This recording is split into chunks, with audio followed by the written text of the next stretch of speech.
అన్న పవన్ కళ్యాణ్ గారు కూడా అలాగే సనాతన ధర్మాన్ని కాపాడుతారని అని చెప్పేసి చెప్పారు. అలాగే ఇప్పుడు ఒక కమిటీ కూడా ఏర్పాటు చేస్తారు. దాని గురించి మీరేమంటారు?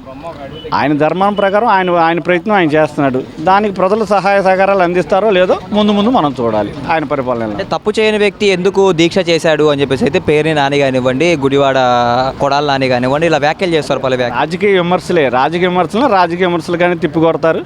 మనం ఆ ధర్మం ఇప్పుడు తిరుమలలో ఉంది, హైందవ ఆలయం, హైందవులే పని చేయాలి. మీరు అన్ని మతస్థులు అన్ని కులతులు ఇప్పుడు ఆ చచ్చిపోయిన అక్కడ ఇప్పుడు 10 మంది అన్ని మతస్థులు పని చేసినప్పుడు వాళ్ళకు ఒక గుడి కట్టాలి, వాళ్ళ చర్చి కట్టాలి, వాళ్ళు చచ్చిపోతే అక్కడ ఒక సమాధులు పెట్టాలి. మరి ఇవన్నీ తప్పుడు పనులే కదా. తిరుమలలోనే మద్య నిషేధం, తిరుపతిలో కూడా మద్య నిషేధం ఉంది అక్కడ.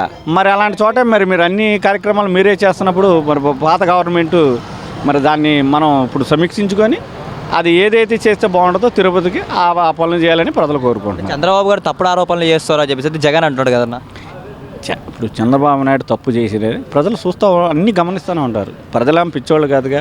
ఎవరేం చేస్తున్నారు, ఎవరు మంచి చేస్తున్నారు, ఎవరు చేస్తున్నారు అన్నీ చూస్తూనే ఉంటారు. ఎవరికి ఏ తీర్పు ఇవ్వాలో అప్పుడు ఆ తీర్పు ప్రజలు ఇస్తారు. అలాగే జగన్ గారు గతంలో 151 సీట్లు ఇచ్చి గెలిపించారు ఇదే ప్రజలు. కానీ ఇప్పుడు ఎందుకు 11కే పరిమితమయ్యారు జగన్ గారు?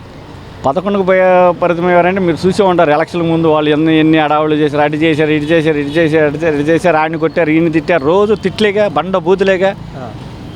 టీవీ ఆన్ చేస్తే లంజాలు ఎమ్మిడి ఈ బూతులు తప్పితే వేరే లేదు. రికార్డింగ్ డ్యాన్సులు, ఎమ్మెల్యేలు రికార్డింగ్ డ్యాన్సులు, మంత్రులు రికార్డింగ్ డ్యాన్సులు. విసిగిపోయి ప్రజలు ఆ తీర్పు ఇచ్చారు. అది వాళ్ళు మార్చుకొని ప్రజల పక్షాన పోరాడితే మంచి గౌరవప్రదంగా ఉంటారనేది నా సగటు అభిమానికి.